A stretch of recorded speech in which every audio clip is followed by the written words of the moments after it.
일타 강사와 함께하는 경제 일타 해법. 오늘은요 글로벌 경제 전반에 대해 분석해 주실 분 모셨습니다. 최용식 소장님이십니다. 소장님 어서 오세요. 안녕하세요. 최용식입니다. 저는 21세기 경제학 연구소 최용식이고요. 최근에 경제평약 책을 내서 여러 군데서 여러 얘기하고 있습니다. 미국 연준이 내년에 기존에 이제 예고했던 4번이 아니라 2번의 금리 인하를 해서 좀 속도 조절할 것을 시사했는데요. 연준의 이런 매파적인 금리 인하 이유와 시장이 받을 영향에 대해서 설명 부탁드릴게요.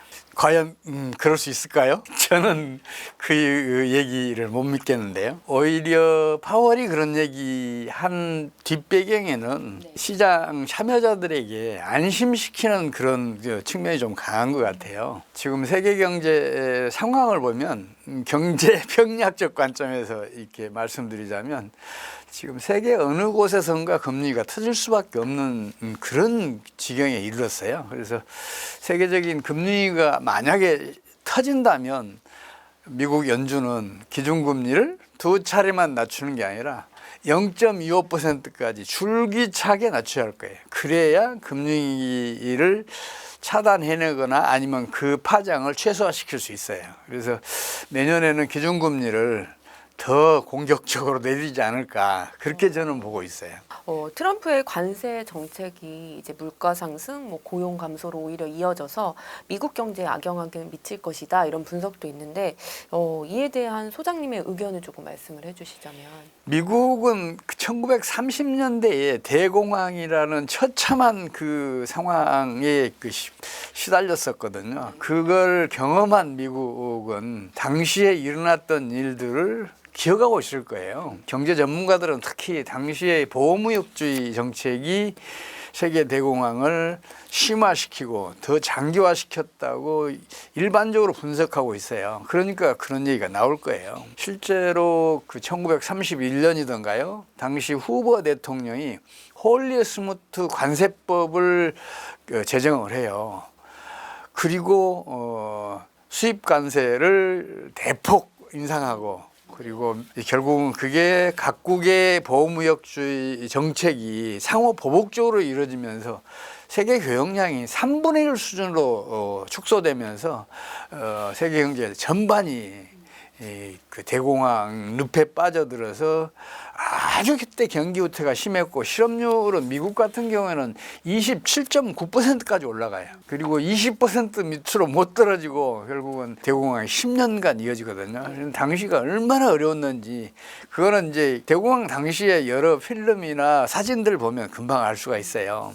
긴 줄로 늘어서서 구호 음식 받아 먹기 위해 서 있는 그 사람들 그리고 그 쓰레기차가 쓰레기장에 이제 그 쓰레기를 하차할 때 썩은 음식이라도 찾기 위해서 여러 사람들이 뛰어다니는 그런 모습들 그리고 길거리마다 그 집을 이루는 사람들이 이제 텐트에서 노숙하는 그런 그 사진들 이런 것 그 한번 뒤져보면 엄청 많거든요. 그런 처참한 경험을 했기 때문에 이 보호무역주의 정책이 결국은 아까 말씀하신 그런 일을 일으킬 거라고 그렇게 판단을 하고 있을 거예요. 지금 트럼프가 뭔가 지금 잘못 판단하고 있는 것 같아요. 그래서 아주 지금 세계 경제의 앞날을 위해서는 좀 안타깝다 하는 생각이 들어요. 미국의 11월 소비자 물가지수가 2개월 연속 오름세고 미국의 신규 실업수당 청구 건수도 예상치를 크게 상회했다고 하는데요. 현재 미국 현재의 경제 체감 수준은 좀 어느 정도라고 봐요? 체감 경기가 엄청 나쁘죠. 그래도 미국은 주요 선진국 중에서는 거의 유일하게 경제 호황을 누리고 있어요. 지금 올해만 하더라도 우리나라 성장률의 3배, 4배예요. 그럼에도 불구하고 미국 국민이 느끼는 경기 감각이 낮을 수밖에 없는 것은 2020년 이래로 소비자 물가가 25% 이상 올라갔어요. 이 소득은 그만큼 못 올라갔거든요. 그러니까 이 체감 경기는 훨씬 나쁠 수밖에 없죠. 그 과거에 그랬던 것 때문에 그런 체감 경기가 나쁜 건데 다른 나라와 비교했을 때는 미국만 거의 유일하게 경제 호황을 누리고 있어요. 그래서 그거 높이 평가해 줘야죠. 미국의 경제 정책이 세계 어느 나라 정부의 경제 정책보다 뛰어났다. 이렇게 판단할 수가 있어요.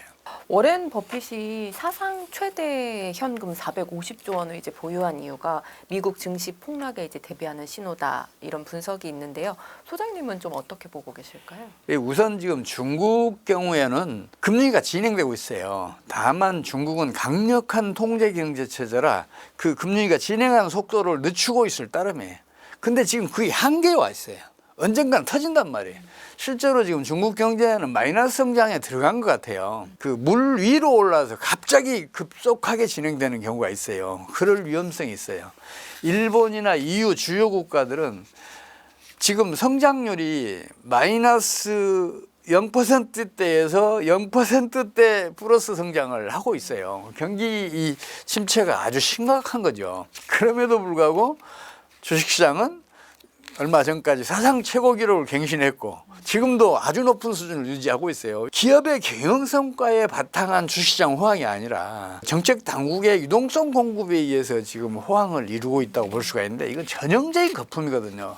거품은 반드시 꺼집니다. 금융이라는 게 전염성이 엄청 강해요. 그래서 다른 나라로 금방금방 전염이 되거든요. 그래서 전 세계가 금융위기 늪에 빠져들 거고 그렇게 세계 경제가 금융위기 늪에 빠져들게 되면 그 타격을 가장 크게 받을 나라가 미국이에요, 사실은.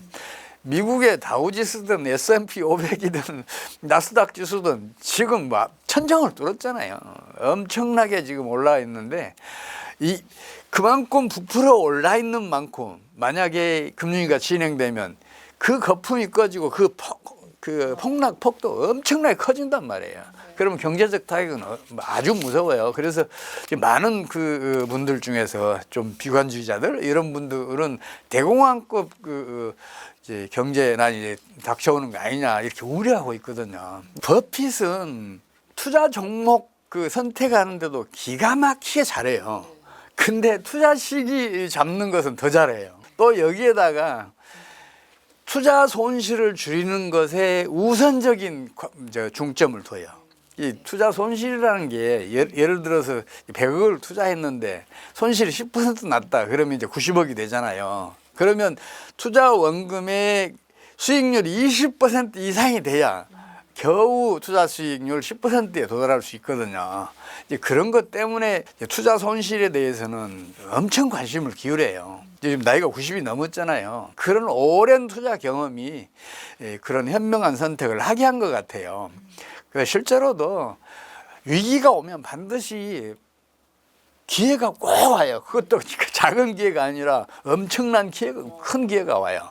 투자 수익률이 몇 배가 아니라 수십 배에 이르는 그런 걸 거둘 수 있는 그런 기회가 와요. 그래서 워런 버핏이 그 기회를 위해서 현금을 지금 쌓아놓고 있는 거 아닌가 싶어요. 현금을 쌓아놔야 그 기회를 잡을 수 있잖아요. 지금 같은 고환율이 이제 계속되면 한국 경제에 미칠 타격 어떤 것이 있을까요? 큰일이죠. 우리 정부가 이상해요, 사실은. 고환율 정책이 성공한 사례는 저는 본 적이 없어요. 환율이 오르면 수출은 반드시 준단 말이에요. 반대 사례는 없어요.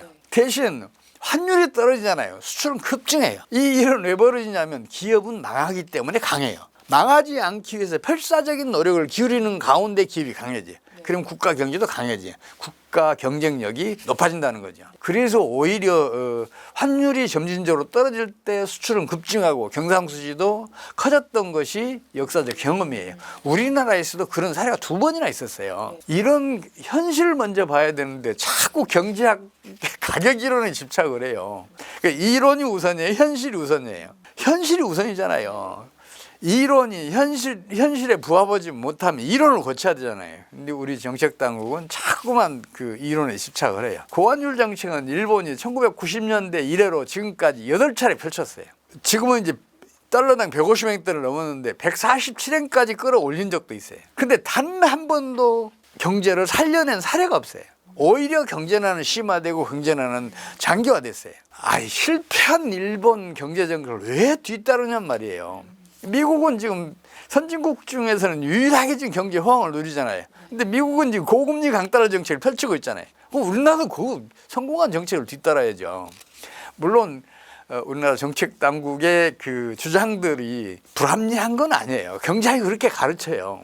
특히 이제 문제가 되는 게 뭐냐면 우리 정책 당국이 수출이 GDP의 절반에 육박한다고 이 얘기를 해요. 근데 수출은 매출 총액이고 GDP는 부가가치 총액이에요. 깡통 하나와 드럼통 하나를 합해서 이게 두 개라고 말하면 안 되잖아요. 기준을 일치시켜야 한단 말이에요. 부가가치든 매출 총액이든. 그러면 수출은 GDP의 10%가 잘 안 돼요. 10% 내외라고 칩시다. 그러면 나머지는 뭐냐, 이게 내수란 말이에요. 내수가 수출보다 9배나 더 많아요. 우리 지금 주요 수입 자원들, 중간재, 시설재 수입 대부분 의존하고 있잖아요. 그렇다면 환율이 떨어져야 그런 것들 더 값싸게 사올 수 있잖아요. 더 적은 소득으로 더 많이 생산할 수 있고 더 많이 소비할 수 있잖아요. 환율이 점진적으로 떨어질 때 내수가 확장된단 말이에요. 수출이 제 아무리 많이 증가하더라도 내수가 축소되면 성장률은 낮아지고 경제난이 심화돼요. 지금 우리 정부가 고환율 정책을 펼치고 있으니까 지금 경제난이 심한 거고, 지금 우리 주식시장도 그 선진국 중에서는 최악의 실적을 기록 중이잖아요. 오늘 보니까 2,400도 한때 무너졌어요. 그런 일이 벌어지는 이유가 고환율 정책 때문이란 말이에요. 최근에 이제 뭐 러시아, 중국, 뭐 브릭스 소속 국가들이 각국 중앙은행 외환 보유고 중에 특히 달러 비중을 좀 낮추고 있다고 하더라고요. 이게 달러 패권을 뭐 약하게 할 수도 있다 이런 의견이 있는데 그 부분에 대해서는 좀 어떻게 생각하세요? 그것도 현 경제학이 너무 무능해서 그런 얘기들 해요. 현 경제학에는 국제 기축 통화의 조건에 대해서 어떤 얘기도 안 해요. 그 아이켄벨인가? 그분은 이제 경제 현장에서 오래 있었던 분인데 그분 그 주장이 훨씬 더 합리적이에요. 국제 기축 통화가 되기 위해서는 몇 가지 조건들이 있어요. 첫째는 통화 가치가 안정적이어야 돼요. 급등락하면 안 돼요. 그리고 어떤 나라의 통화가 기축 통화가 되기 위해서는 경상수지가 비교적 장기간 흑자를 기록해야 돼요. 또 기축 통화의 그 지위를 유지하기 위해서는 경상수지는 적자이더라도 종합수지는 흑자를 기록해야 돼요. 미국 같은 경우가 그런 경우거든요. 그리고 외환시장이 충분히 발달해 있어야 다른 어떤 나라 통화도 교환이 될 수 있어요. 그리고 정부의 외환시장 개입도 최소화돼야 돼요. 정부가 외환시장 개입해서 갑자기 자국통화 가치를 떨어뜨리면 그 통화에 대한 믿음이 있겠어요? 그런 등등의 여러 조건들이 있는데 지금 세계 각국의 통화를 봤을 때 EU의 유로를 제외하고는 기축통화의 조건을 충족시킨 나라가 없어요. 더군다나 정치 체제가 안정돼야 그 나라의 통화도 안정될 수 있어요. 정치 체제가 안정되기 위해서는 민주화가 충분히 정착돼 있어야 돼요.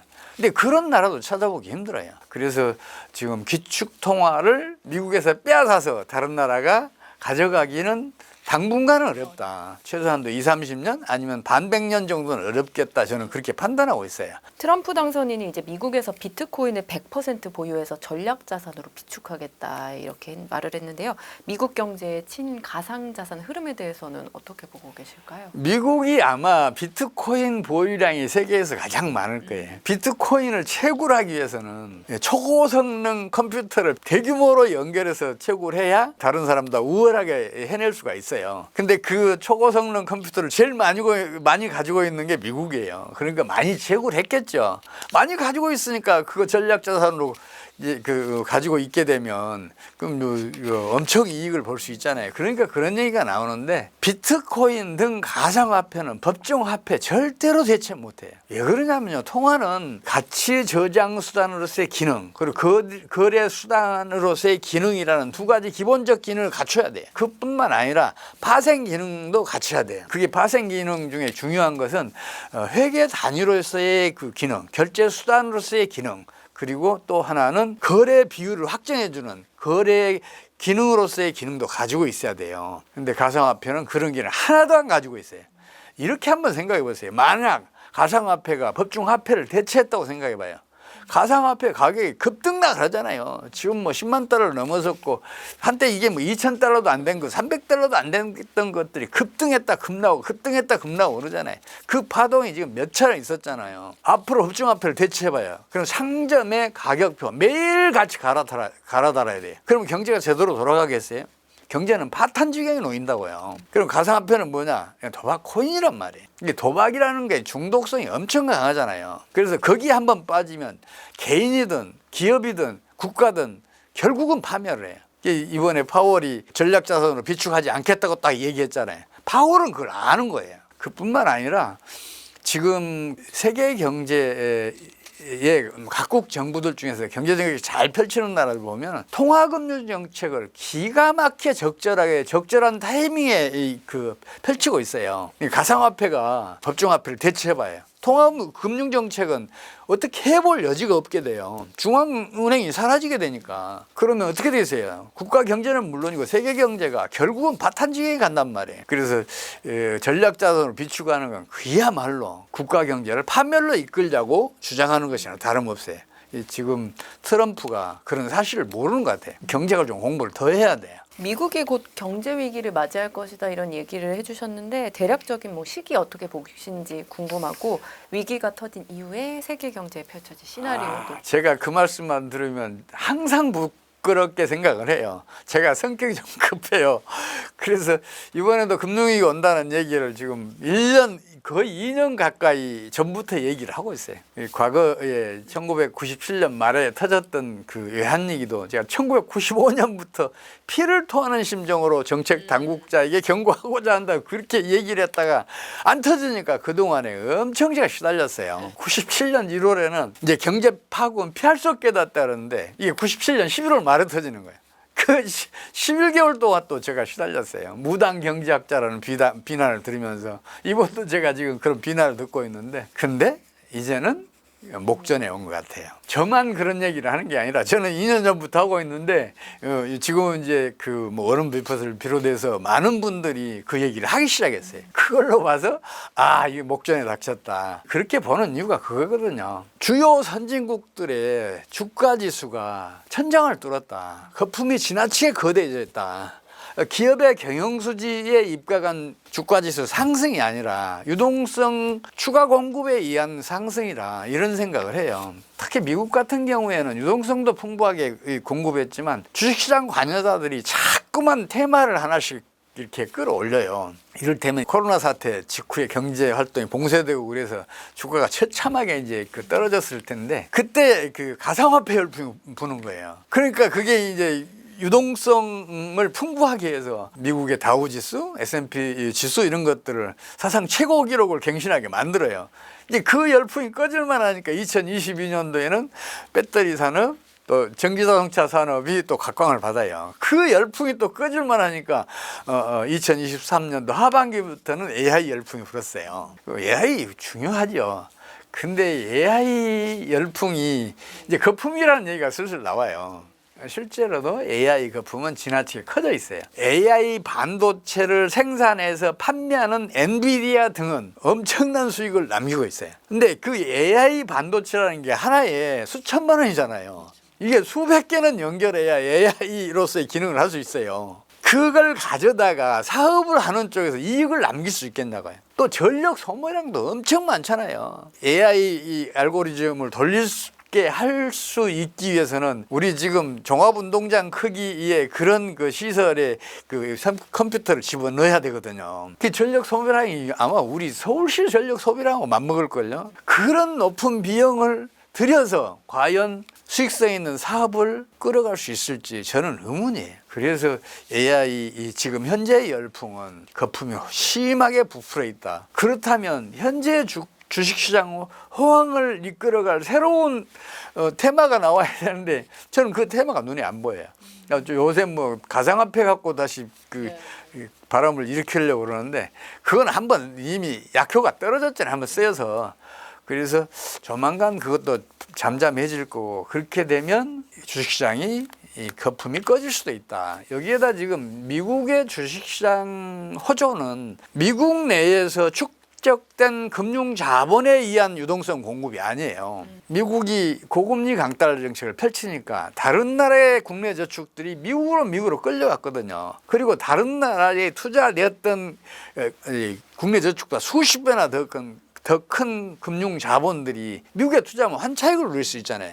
그러니까 이게 미국으로 이제 이끌려 간 거예요. 그래서 미국 내 유동성은 풍부해졌고 그 풍부해진 유동성이 경제 활동을 활성화시켜서 성장률을 높인 것은 물론이고 주식시장에도 유동성을 공급해서 지금 사상 최고 기록을 갱신하고 있어요. 근데 그 자금이 지금은 점점 줄어들고 있어요. 그러면 지금 현재의 미국 주가 지수는 멀리 못 간다. 언젠가는 곧 꺼진다. 저는 그렇게 판단을 하고 있어요. 어쩌면 올해 연말쯤 터질 것 같아요. 얼마 안 남았잖아요. 며칠 안 남았는데 그때쯤 터질 것 같은데 제발 그랬으면 좋겠어요. 이게 지금 그동안 2022년 이래로 사실은 그 금융위기는 물밑에서지만 진행했었는데 그게 물 위로 올라올 때마다 미국이 적절한 정책을 타임리에 그걸 펼쳐서 이 금융위기를 물속으로 다시 끌어놓고 그래왔어요. 근데 이건 전형적인 대증요법이거든요. 대증요법이 남발되면 급성질환이 만성질환으로 가요. 급성질환은 금융이고 만성질환은 스태그플레이션인데 이 스태그플레이션은 기본적으로 10년을 가요. 1960년대 말부터 시작된 스태그플레이션이 1981년도에 마무리가 돼요. 근데 1981년도 미국의 기준금리가 21.5%까지 끌어올려져요. 생각을 해봐요. 지금 5%대 4% 후반대도 지금 고금리라고 난리치는데 기준금리가 21.5%까지 올라가 봐요. 어떤 일이 벌어지겠는가. 지금 세계 경제가 스태그플레이션의 늪에 빠지지 않게 해서는 금융위기가 하루라도 빨리 터져서 경제 전반에 구조조정이 일어나대요. 구조조정이 일어나게 되면 공급자 시장이 형성되면서 경제는 살아나게 되는데 그게 한 1년 정도 걸려요. 1년 한 2개월에서 한 1년 6개월 정도 이렇게 걸리게 되는데 그동안의 경제적인 고통이 너무 커요. 그러니까 그걸 견뎌내기 어려우니까 자꾸만 금융위기가 안 터지게 하는데 미국은 그런 경험을 수도 없이 겪었잖아요. 그래서 미국 연준을 중심으로 해서 이제 안 터지게 하려고 노력하고 있는데 조만간 터질 것 같아요. 뭔가 중대한 사태는 관심을 가지면 그쪽에서는 안 터져요. 적절히 대응을 할 수가 있게 되니까 그런 것 같아요. 근데 관심이 소홀해진 분야에서는 이게 터지는 수가 있어요. 연준이 지금 외면하고 있는 일시적이지만 외면하고 있는 분야가 있는데 그게 상업용 부동산이에요. 미국 동부 해안과 서부 해안 주요 도시는 미국 경제 중심지잖아요. 여기에 지금 상업용 부동산들이 심하게는 90%까지 떨어져서 거래가 되고 있어요. 60% 떨어져서 거래되는 건 수없이 많아요. 그러면 거기에 투자했던 개인, 기업, 금융기관들이 온전하겠냐고요. 그래서 상업용 부동산의 붕괴로부터 금융위기가 터지지 않을까 그런 우려도 하고 있어요. 그래서 중국, 일본, EU 주요국에서 금융위기가 안 터지더라도 미국에서 먼저 터지는 거 아닌가 싶은 생각도 들어요. 그래서 지금 아주 위험한 상황이다. 저는 그렇게 보고 있어요. 정부는 계엄 사태에 따른 경제 여파가 장기적으로는 크지 않을 것이라고 했는데 해외는 탄핵 정국의 성장률을 위협하는 하방 리스크가 될 수 있다고 보고 있거든요. 소장님은 어떻게 보고 계실까요? 경제 외적인 변수가 그게 장기간 지속되지 않는 한은 경제에 타격을 입힌 사례는 세계사에서 별로 없더라고요. 물론 장기화되면 문제를 일으켜요. 예를 들어서 군사 구태타가 반복된달지 그런 일이 1960년대 중남미 여러 나라에서 벌어졌었고 그 여파로 외환위기가 빈발하면서 경제는 아주 심했던 적은 있어요. 그게 단기적으로 해소가 되면 경제 외적인 변수가 금융위기를 일으키는 사례는 없어요. 특히 선진국에서는 더 그래요. 그 2000년도에 미국의 나스닥 지수가 한꺼번에 80%가 폭락을 해요. 그리고 다우지수는 40%가 폭락을 해요. 그래서 아주 심각한 금융위기가 진행되고 있었는데 그건 다행히 그때 미국이 적절한 정책을 아주 신속하게 펼쳐서 그걸 잠재우고 있었는데 해필이면 2000년 말에는 9.11 사태, 2001년 말에는 엔론 월드컵 사태가 터져요. 근데 이거는 경제외적인 변수잖아요. 이 경제외적인 변수가 그렇지 않아도 이 하강하고 있는 미국 국내 경기를 처참하게 붕괴시킬 것이라고 여러 사람들이 얘기하는데 근데 의외로 미국 경제는 1년 만에 다시 살아나요. 금방 살아났어요. 이게 왜 그러냐면요. 이 금융위기라는 것은 신용 파괴 원리가 작동을 해서 경제 내의 유동성을 신용 승수배만큼 수축시키면서 터져요. 우리 사람도 그렇잖아요. 우리 혈액의 10%만 빠져나가도 생명을 잃어요. 경제도 마찬가지예요. 이 경제에서는 통화가 사람이 혈액과 같은 역할을 하거든요. 그래서 유동성이 수축되면 급격한 경기 후퇴가 와요. 근데 경제 외적인 변수가 그 신용 파괴 원리를 작동시키지는 않아요. 통화 변수들이 이 신용 파괴 원리를 작동을 시키거든요. 그래서 이번 계엄 사태도 안정화되고 있고 조만간 해소되기만 하면 국가 경제에 큰 타격은 안 줄 것으로 저는 보고 있어요. 아까 환율이 좀 떨어져야 내수가 안정된다는 얘기를 해주셨는데 계엄 사태 이후에 또 환율이 계속 급등세를 보이고 있고 소비자 물가를 자극할 것이라는 우려도 나오고 있습니다. 현재 원달러 환율의 상승세가 언제까지 지속될 것이라고? 지금의 그 환율 상승은 수요의 시간 이동 때문에요. 그러니까 정부가 환율이 상승해야 수출이 증가하고 그래야 경제가 살아난다는 그런 잘못된 믿음으로 바탕으로 환율을 상승시켜 왔어요. 환율이 상승하면 어떤 일이 벌어지겠어요? 6개월 후에 외환이 필요한 사람들, 이 사람들은 지금 당장 사는 게 그 유리하잖아요. 더 싼 가격에 살 수 있으니까. 그래서 미래에 나타날 수요가 현재로 넘어왔어요. 현재 수요와 미래 수요가 합쳐지니까 수요가 배가 되잖아요. 그 환율은 폭등하는 거예요. 이거는 2009년도에도 있었던 일이에요. 지금도 마찬가지란 말이에요. 그러면 원죄는 고환율 정책을 펼치고 있는 우리 정부 때문이란 말이에요. 지나치게 높아진 환율을 잡기 위해서는 외환보이고 풀어야 돼요. 그러니까 실제로도 풀고 있는데 고환율 정책이 유리하다고 판단을 하고 그 고환율 정책이 유지되는 수준, 그러니까 1,450원 수준에서 자꾸만 유지하려고 그래요. 거기에다가 우리 정부는 자꾸 일본 환율에다가 맞추려고 그래요. 일행당 10행 밑으로 떨어져서는 안 된다. 이런 잘못된 판단을 하고 있어요. 그래서 지금 그 한때 9.1원까지 떨어졌던 엔화 환율이 지금은 이제 9.4원, 5원 여기까지 올라갔다 다시 떨어지고 있는 추세인데 그 일본의 엔화 환율에다 맞춰요. 일본은 지금 경제정책이 실패해서 처참한 경제난을 30여 년 동안 겪고 있잖아요. 그럼 일본 경제정책 따라가면 안 되지. 일본 엔화 가치에다 우리 환율을 거기다 맞추면 안 돼요. 그럼 어디다 맞춰야 돼요? 경제정책이 성공해서 경제 호황을 누리고 있는 미국 달러 가치에다 그 매칭을 해도 부족한데 거기다 맞추고 있어요. 지금 우리나라는 1998년도 이래로 지금까지 경상수 적자가 대규모를 연속적으로 기록하고 있어요. 그 얘기는 무슨 얘기예요? 외환이 그만큼 국내 시장에 지금 엄청난 규모로 유입되고 있다는 걸 의미하잖아요. 그럼 환율은 떨어지는 게 정상이에요. 공급이 증가했으니까 가격은 떨어져야죠. 근데 우리 정부가 그 외환을 처음에는 시장에서 매입해서 그걸 그 환율 하락을 막았는데 지금은 경상수 적자로 벌어들인 그 돈들을 즉각 해외 투자로 유출시키고 있어요. 그러니까 경제난은 심화될 수밖에 없고 그리고 환율은 여전히 높은 수준일 수밖에 없어요. 국내 투자자들, 기관 투자자 포함해서 지금 미국으로 투자하는 이유가 그거잖아요. 우리 국민연금 국내 투자보다 미국 투자가 2배나 많아요. 이런 바보 같은 정책이 어디가 있어요. 물론 국민연금은 수익률이 높아져서 좋겠죠.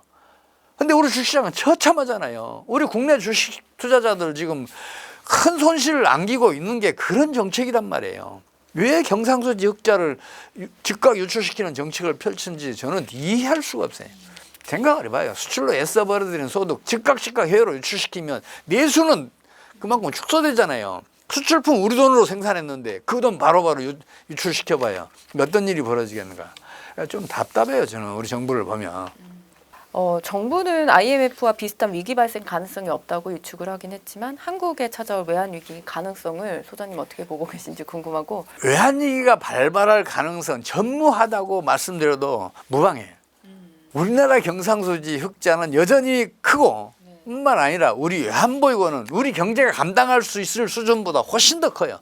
그래서 우리 경제에 엄청난 부담을 주고 있어요. 그거 우리 정부가 우리 돈으로 사서 지금 보관하고 있잖아요. 생산적인 투자에 투입돼야 할 재원들이 비생산적인 그러니까 중요한 재원들을 이렇게 옆으로 비켜놓고 있는 그런 데다가 지금 투입하고 있으니까 경제는 심화될 수밖에 없죠. 외환위기 가능성은 없어요. 자꾸만 그걸 부풀리는 사람들은 환율이 오르면 이익 보는 사람들이 있어요. 예를 들어서 수출 대금 결제할 때 환율이 높으면 좋잖아요. 근데 수출 업체도 환율이 오르잖아요. 그러면 국제 경쟁력은 계속 떨어져요. 기업이라는 것은 절실함이 얼마나 크냐에 따라서 이게 세계적인 기업으로 가느냐 못 가느냐를 결정을 해요. 기업은 망하기 때문에 강하다는 얘기예요. 망하지 않기 위해서 필사적인 노력을 기울여야 기업이 강해지는데 환율 상승으로 그냥 공짜로 지금 이익을 키우고 있잖아요. 아무 노력 없이 그렇게 되는데 그럼 절실함이 어디가 생기겠어요? 기업들 경쟁력, 성장력 계속 떨어지게 된단 말이에요. 그럼 국가 경제 전체도 성장력, 경쟁력이 떨어져요. 그런 바보 같은 정책으로 정부가 펼치고 있으니까 참 답답하죠.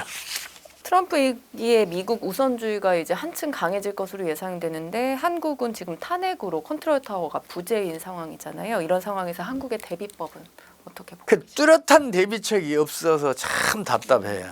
근데 문제는 뭐냐 그러면 자국 우선주의 정책, 미국을 다시 위대하게 이런 그 국뽕은 사실은 역사적으로 치명적인 결말을 초래했어요. 대표적으로 히틀러 정권, 독일 민족 무수성을 내세워서 제3제국을 막 북치고 장구치고 해서 계속해서 이 국뽕을 키웠잖아요. 그 결말이 뭐예요?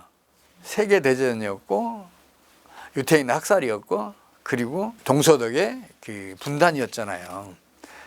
그러면 독일의 나치 정권만 그랬냐? 아니에요. 지금의 시진핑 정권도 마찬가지예요.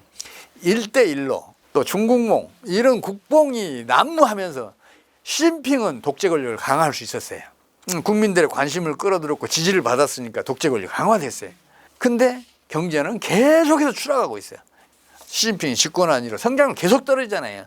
지금 마이너스 성장 갔을 거예요. 그만큼 국뽕은 위험하단 말이에요. 그게 왜 그러냐면 국뽕이 난무하잖아요. 그러면 이성은 잠을 자요. 대신 감성이 활개를 쳐요. 감성이 활개를 치면은 경제는 반드시 쇠락을 해요. 그래서 반대 사례가 없어요. 그래서 지금 미국이 자국 우선주의 정책을 내세우고 있는데 물론 그걸로 트럼프가 이번 대선에 승리했죠. 해리스는 비전을 어느 것도 제시하지 못했어요. 트럼프는 미국을 다시 위대하게 이 비전을 제시했단 말이에요. 근데 그 방법이 잘못됐을 따름이지 그 비전으로 그 열광하는 사람들이 있었고 그 덕에 그 대선에서 승리했는데 그 결말은 처참할 거예요. 특히 이 관세 폭탄 이거 자꾸만 지금 강조하고 있잖아요. 그 앞으로 보복적인 관세 보호 정책, 다른 나라의 관세 폭탄이 또 미국에 터뜨릴 수도 있어요. 그렇게 되면 국제 교역은 세계 대공황 때처럼 3분의 1로 축소될 수도 있다니까요. 대공황처럼 경제난이 10년 이상 지속되고 실업률은 20% 이상 기록하면서 이게 좀처럼 떨어지지 않는 그런 불행한 사태가 일어나겠죠. 그래서 지금 아주 우려스러운 상황이에요. 한국의 1인당 국민소득이 10년 안에 10만 달러까지 갈 수도 있다 이렇게 전망을 해주셨는데 그 이유를 좀 말씀해 주신다면. 많은 사람들이 우리나라 잠재 성장률은 이제 2%에도 미치지 않는다고 얘기를 해요. 저명한 경제학자들도 그렇고 IMF도 그렇고 경제 연구기관들은 다 그런 얘기를 해요. 근데 그 사람들의 잠재 성장률 추정하는 방법이 틀렸어요. 얘기하자면 기니까 간단히 제가 이 말씀 드릴게요. 왕관의 모습이 자꾸 변해요. 그리고 변하는 모습도 시간에 따라서 바뀌어요. 그러면 그 왕관의 부피를 어떻게 측정할 수 있겠어요? 그 어떤 방법이 가장 좋으냐? 목욕탕으로 가져가면 되죠. 아르키메데스가 2000년도 전에 그 얘기를 해줬잖아요. 잠재 성장률 추정도 그런 식으로 해야 돼요. 잠재 성장률이라는 것은 지속 가능한 성장률이에요. 미래에 실현할 성장률이란 말이에요. 근데 지금의 소득 함수에 입각한 잠재 성장률 추정치는 과거에 이룩한 성장률의 평균치예요. 이게 미래에 나타날 성장률이 아니에요. 그래서 이게 자꾸만 틀리는 거예요. 그러면 이제 어떻게 해야 우리 잠재 성장률을 정확하게 판단할 수 있냐면 지금까지 경제 성장을 제약하지 않았던 두 가지 변수가 있어요. 그게 뭐냐면 경상수지 악화, 물가 불안이에요. 이게 일어나지 않는 가운데 실현한 최고의 성장률이 잠재 성장률이에요. 근데 우리 지금 성장률 한때 6% 넘어서 그 물가 불안 국제 수지 약화 안 나타났잖아요. 그렇다면 잠재 성장률 6% 넘는다고 생각을 해야 돼요. 그 잠재 성장률 6%가 넘는다.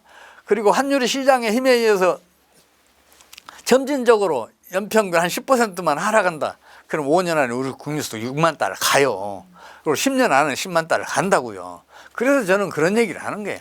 실제로도 우리 지금 산업을 봐도 국민소득 10만 달러 아니 20만 달러를 견뎌낼 산업들이 크고 있어요.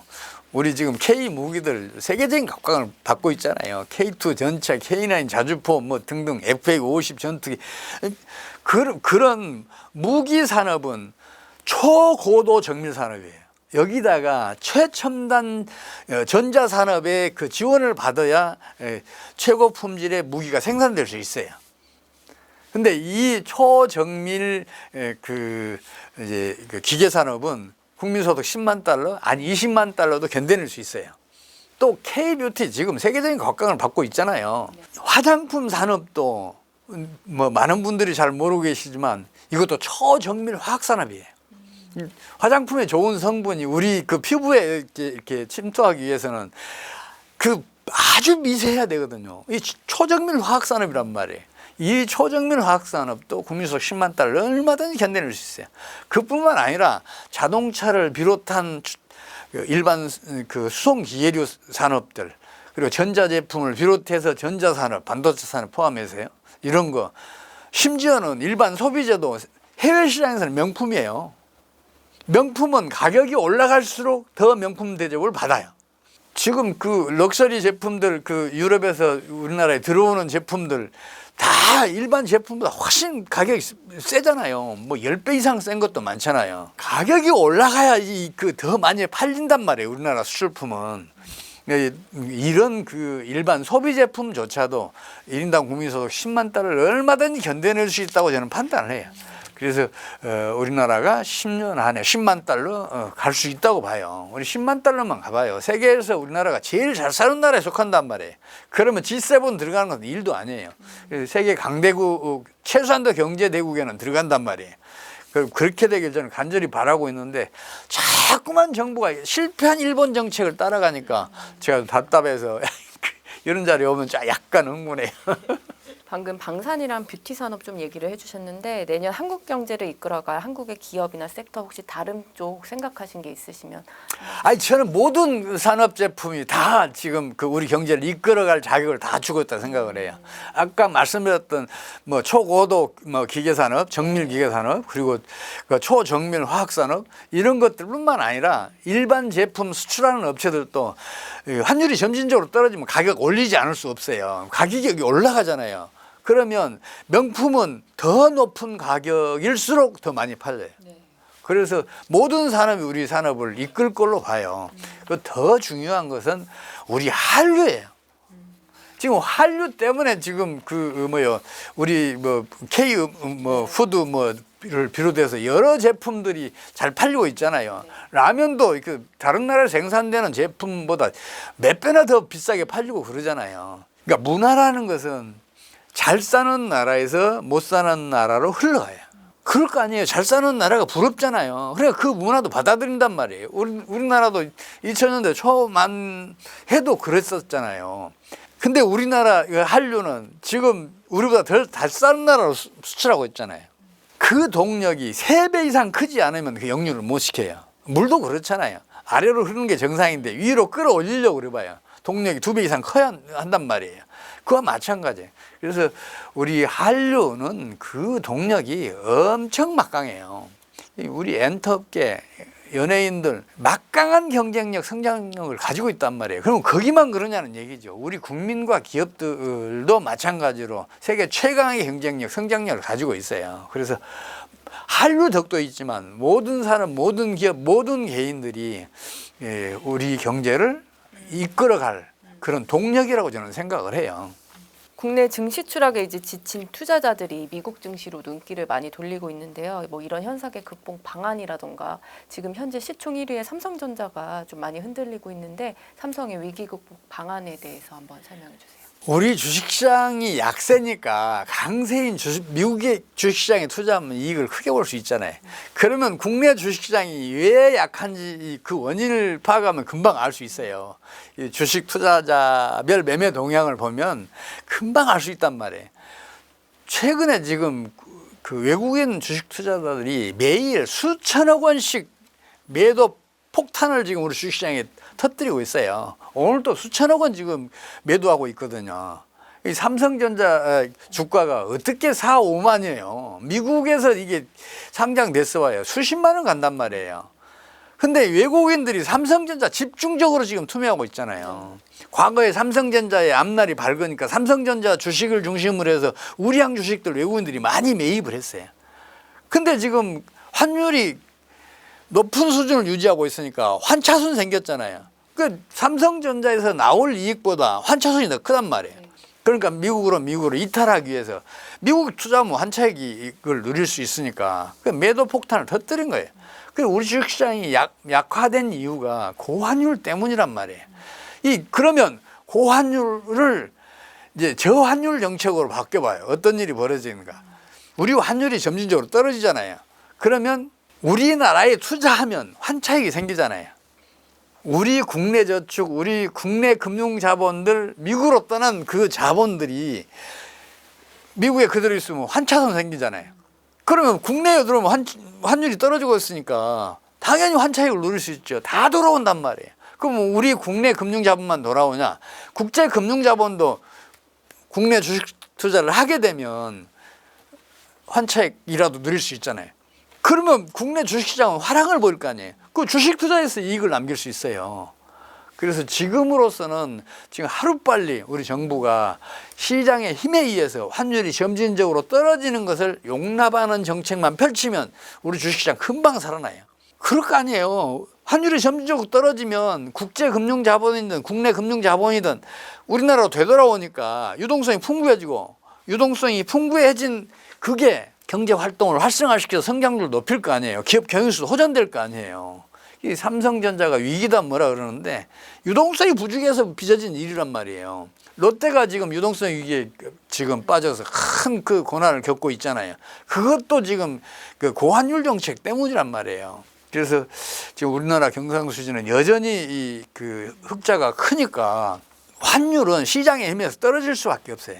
근데 이걸 정부가 막고 있으니까 문제라는 얘기죠. 그래서 그 떨어지는 것을 용납하는 정책을 펼치면 우리 주식시장은 다시 살아나고 우리나라 성장률도 높아지고 삼성전자나 롯데 같은 그 경제난에 처해 있는 그런 기업들도 금방 살아날 수 있단 말이에요. 저는 그렇게 갔으면 좋겠어요. 중국 국채금리가 연일 사상 최저치를 경신하고 있다고 하는데요. 이런 하락세가 내년까지 이어지고 조만간 뭐 제로금리가 될 수도 있다. 이런 가능성도 있다는데 어떻게 보고 계실까요? 국채금리가 떨어지고 있다는 것은 유동성이 그만큼 충분히 공급됐다는 걸 의미해요. 중국 정부가 유동성을 지금 계속해서 공급하고 있잖아요. 그러니까 떨어지는 거죠. 근데 왜 국채만 그 금리가 떨어지겠어요? 너도 나도 국채만 사니까 그런 거 아니에요. 이게 다른 채권은 이제 눈도 돌리지 않는 거죠. 그만큼 중국 경제가 앞날도 불투명하지만 지금도 어렵다는 걸 의미해요. 그래서 국채 금리가 계속 떨어지고 있다. 유동성을 풍부하게 공급함에도 불구하고 그 얘기는 중국 경제가 지금 점점 더 심각한 상황으로 접어들고 있다. 이렇게 판단하시는 게 옳을 것 같아요. 중국이 통화와 재정 완화 정책을 발표하면서 중화권 증시에 대한 이제 기대감도 좀 커지고 있다고 하는데요. 부양책으로 중국 증시가 좀 살아날 수 있을까요? 그게 쉽지는 않을 거예요. 사람도 그렇잖아요. 제가 예를 들어서 위암에 걸렸어요. 그럼 그 위암 절제하는 게 그 병에서 벗어나는 첩경이잖아요. 근원 치료를 해야 된단 말이에요. 중국 경제난의 근원에다가 정책 처방을 해야 되는데 그게 이루어지지 않고 있어요. 중국 경제난의 근본 원인은 부동산 시장이 붕괴되면서 이게 금융위기를 촉발했기 때문에 그래요. 물론 중국 정부가 강제력을 동원해서 그거를 속도를 늦추고 있어요. 그래서 수면 위로 아직 안 올라왔을 따름인데 지금 한계에 와 있어요. 조만간 터진단 말이에요. 그럼 거기에 이제 처방을 해야 되는데 그 타이밍조차 놓쳤어요. 사람도 암이 말기에 가면 수술할 수 없는 지경에 가잖아요. 지금 중국 경제가 그 지경이에요. 이런 상황에서는 오히려 금융위기를 터뜨려야 돼요. 하루 빨리 터뜨려야 중국 경제가 그래도 이 고통의 기간을 줄일 수 있어요. 산불이 걷잡을 수 없이 번지잖아요. 그러면 이제 이 소방대원들이 맞불을 놔요. 미리 태우면 넘어오는 것을 막아낼 수 있잖아요. 이 맞불 작전이 필요하단 말이에요. 그 맞불 작전이 바로 금융위기를 더 심각하게 터뜨리는 거예요. 우리나라가 단군 이래 최대 난리라고 불렀던 외환위기를 세계사에서 가장 성공적으로 단기간에 극복할 수 있었던 것도 그 맞불 작전 때문에 그랬어요. 당시 김대중 정부가 강력한 구조조정 정책을 펼쳤어요. 그러니까 안 그래도 경기가 하강하고 있었잖아요. 그러니까 총수요가 감소하고 있었는데 구조조정 정책을 펼치니까 이게 총 공급이 감소하는 속도가 더 빨라졌어요. 그러니까 총수요가 우위인 시장이 나타난 거죠. 이게 이제 말하자면 공급자 시장이거든요. 수요가 부족한 그런 시장이란 말이에요. 공급자 시장이 형성되면 소비자들이 먼저 찾아올 거 아니에요. 재화가 부족하니까. 그러면 재고 비용 줄어들어요. 생산 비용도 많이 줄어들어요. 판촉 비용 또 그 광고 비용 등등도 줄어들어요. 그러면서 기업의 이익이 급팽창하기 시작해요. 살아남은 기업은. 기업 이익이 커지면 그 기업들은 어떻게 하겠어요? 생산 늘려야죠. 생산 늘리기 위해서 서비스도 늘려야죠. 그리고 고용도 증가시켜야죠. 그러면서 경제가 살아난단 말이에요. 이게 위기를 극복할 수 있는 가장 첩경이에요. 중국 경제도 그런 정책을 펼쳐야 할 때가 왔는데 그렇게 되면 시진핑의 독재 권력이 무너져요. 그러니까 중국은 그렇게도 할 수 없는 상황이에요. 중국은 지금 이러지도 못하고 저러지도 못하는 상황이 돼버렸어요. 좀 안타까운 일이죠. 중국의 공식 경제 성장률 수치는 5%긴 하지만 이제 실제 성장률은 한 더 낮아서 2% 정도일 거다 이런 의견이 나왔는데요. 중국의 이 5% 성장 목표를 좀 평가를 해주신다면. 중국은 어떤 경제 지표든지 외국으로 유출시키면 간첩법으로 처벌을 해요. 그러니까 중국 경제 실상을 알 수 있는 경제 지표를 제가 얻을 수 있는 게 별로 없어요. 뭐 기껏해야 어쩌다 한 번씩 주어지는 그 중국의 전력 소비량 그리고 그 뭐 특정 어떤 매장의 저 매매 지수들 이런 것들 그리고 저 중국의 세수 실적 이런 것들이 부분적으로 이렇게 얻어지는데 그런 걸 보면 중국은 이미 마이너스 성장 간 것 같아요. 그래서 지금까지 중국이 발표했던 지난해 5% 이상 성장한 거 1분기도 5% 이상 2분기는 뭐 4.7% 지금도 뭐 5% 가까운 성장을 하고 있다는데 그건 통계 조작인 것 같아요. 통계 조작하면 안 돼요. 그게 왜 그러냐면 통계를 조작하게 되면 실상을 알 수 없게 돼요. 실상을 알아야 정확한 경제 정책을 적절하게 신속하게 펼칠 수 있을 거 아니에요. 조작된 통계로 그 정책을 어떻게 펼쳐요. 그래서 지금 통계 조작이 더 경제를 심화시키는 것 같아요.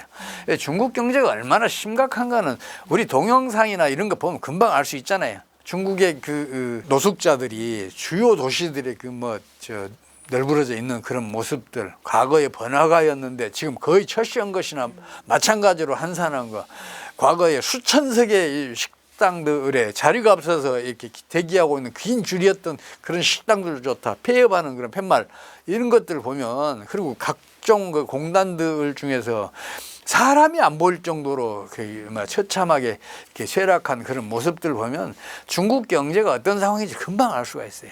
무엇보다도 지금 중국은 특히 그 자기네들 주력 상품들 원가 이하로 지금 계속해서 그 밀어내게 수출을 하고 있잖아요. 전기차, 뭐 섬유 제품, 뭐 화학 제품, 철강 제품 다 그렇단 말이에요.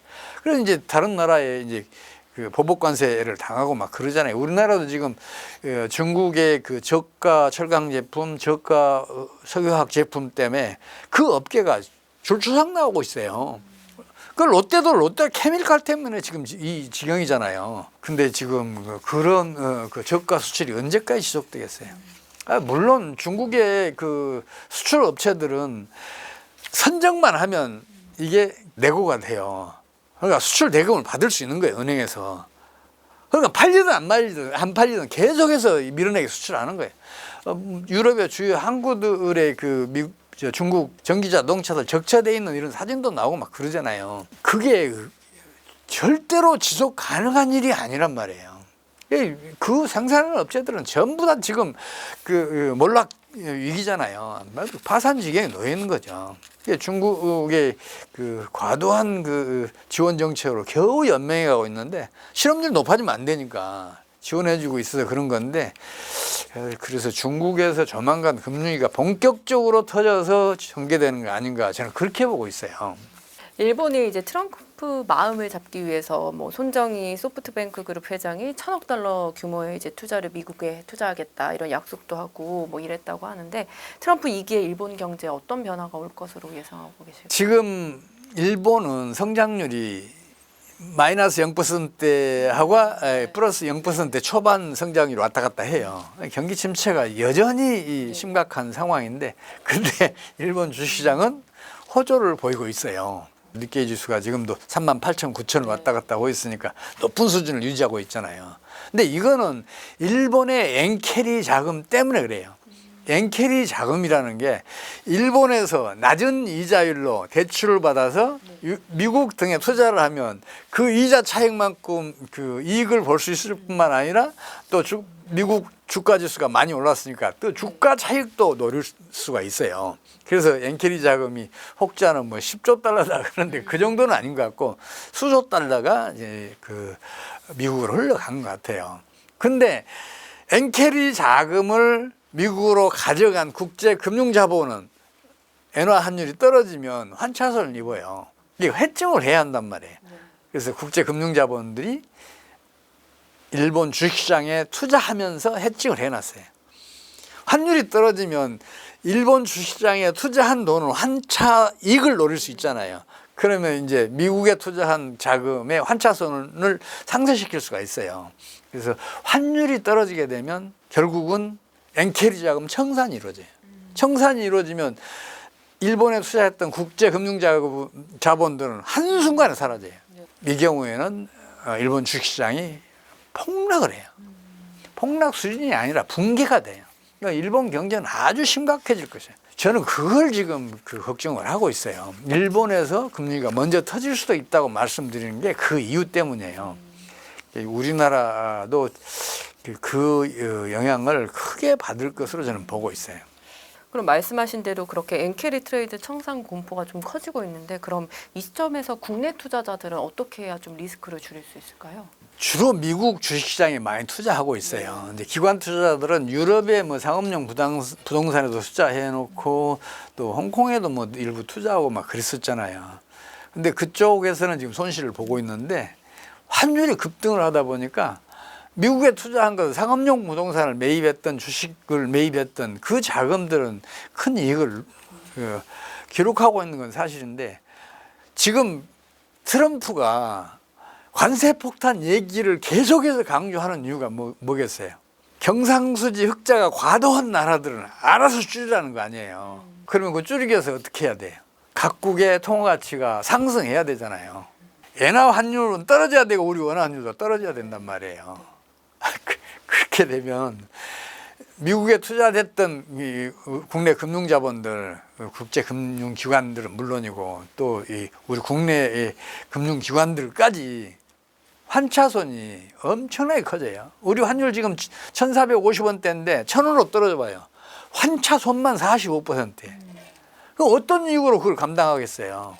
그래서 지금 미국에 투자한 국민연금을 비롯한 국내 금융기관들은 물론이고 개인 투자자도 하루빨리 국내로 돌아와야 돼요. 그래야 환차손을 줄일 수 있고 손실을 최소화시킬 수가 있어요. 네, 제 얘기가 안 통할 거예요. 뭐 경험칙으로 미국 투자하면 많이 벌었으니까. 그래도 그렇게 해야 돼요. 그러지 않으면 큰 손실을 입어요. 그리고 또 제가 하나 더 말씀드리고 싶은 거는, 위기 다음에는 반드시 기회가 와요. 워렌 버핏이 그런 투자 전략을 펼쳤잖아요. 우리 그 외환위기 당시에도 1998년도 중반까지 투자했던 사람들은 엄청난 손실을 봤어요. 주가 지수든 부동산 지수든 급락을 했으니까. 근데 98년 중반 이후에 투자한 사람들은 수십 배 혹자는 수백 배의 수익을 올린 분들이 있어요. 그런 기회 또 온단 말이에요. 그 기회를 잡기 위해서라도 빨리 돌아와서 현금 보유 비율을 높여서 그걸 가지고 있어야 돼요. 지금으로서는 현금 보유 비율을 최대한 끌어올려 놓은 게 국내 투자자든 국내 기업이든 그게 최선의 그 방법이 아닐까 싶어요. 제발 그렇게 됐으면 좋겠어요. 만약에 미국으로 탈출했던 국내 금융자본들이 국내에 돌아오게 되면 국내 유동성 풍부해진단 말이에요. 그 풍부해진 유동성이 주식시장도 살릴 뿐만 아니라 경제 활동도 활성화시켜서 내수를 확장시키고 성장률도 높아져요. 그러면 실업률도 떨어지고 주식시장 화랑은 두말할 것도 없고 그렇게 되기를 저를 간절히 바라고 있는데 그렇게 안 될 것 같아서 안타까워요. 설령 금융위기가 터지더라도 환율이 점진적으로 떨어지면 안 돌아올 수 없을 거예요. 국내 금융자본, 국제 금융자본은 다 돌아오게 되면 유동성이 풍부해져요. 그러면 신용 파괴 원리가 작동하는 것을 그 풍부해진 유동성이 차단해내서 금융위기의 타격을 최소화시킬 수 있어요. 제발 그렇게 되기를 지금 간절히 기도하고 있습니다. 아까 한국 경제 흐름이 일본 경제를 따라가면 안 된다고 얘기를 해주셨는데 따라가고 있다는 이야기가 많이 나오잖아요. 그럼 일본과 다르게 가기 위해서 우리는 좀 어떻게 가장 필요한 정책이 무엇이 있을까요? 제발 일본 엔화 가치에 우리 원화 가치 맞추지 않았으면 좋겠어요. 그리고 일본은 8차례나 엔저 정책을 펼쳤는데 실패했잖아요. 그러면 우리나라는 당연히 일본 다 뒤따라가면 안 되잖아요. 근데 일본은 꼭 따라가요. 일본의 초장기 경기 부진을 초래했던 것은 엔저 정책과 그리고 엔저 정책을 위해서 경상수지 흑자를 즉각 해외 투자라는 이름으로 유출시켰던 것 때문이란 말이에요. 경상수지 흑자가 해외로 유출됐다는 얘기는 수출로 애써 벌어들인 소득을 즉각 유출시켰다는 얘기 아니에요. 그럼 내수는 당연히 부진해지죠. 성장률은 떨어지고 경기 부진은 심해진단 말이에요. 그걸 일본이 8차례나 펼쳤기 때문에 1991년 이래 지금까지 연평균 성장률이 0.8%예요. 그대로 따라가면 안 되잖아요. 근데 우리 지금 그대로 따라가고 있으니까 역대 정권에서 똑같은 정책을 펼치니까 성장률이 계속해서 떨어지고 있잖아요. 그게 바로 고환율 정책과 경상수지 해외 투자 정책이란 말이에요. 그것만 바뀌면 우리 경제는 6개월 이내에 6% 성장률 이상을 기록할 수 있어요. 제발 그렇게 되기를 지금 제가 간절히 기도하고 있습니다. 마지막 질문 드릴게요. 개인 투자자가 내년 글로벌 경제에서 좀 눈여겨봐야 될 섹터나 기조 좀 궁금하고 현명한 자산 관리에 대해서도 한 말씀 해주시죠. 사람이라는 거 그래요. 자기가 예측하게 되면은 거기에 따라서 움직여요. 근데 제가 오늘 지금까지 말씀드린 거 아무리 그럴듯해 하고 받아들였다고 하더라도 행동에 옮기는 것은 쉽지 않아요. 그래서 여러분들이 제발 세계 경제가 어디로 가는지 제 책이 아니더라도 외국의 사례들 이런 걸 좀 열심히 보셔서 좀 가늠이라도 해주셨으면 좋겠어요.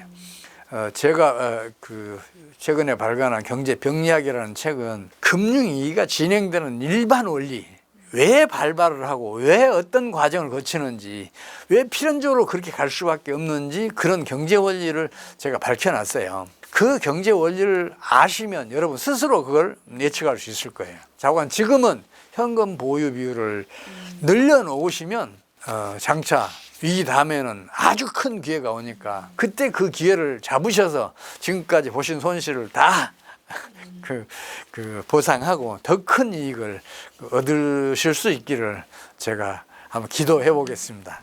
네, 오늘 소장님 모시고요. 글로벌 경제에 대한 인사이트 들어봤습니다. 소장님 오늘 말씀 감사합니다. 감사합니다.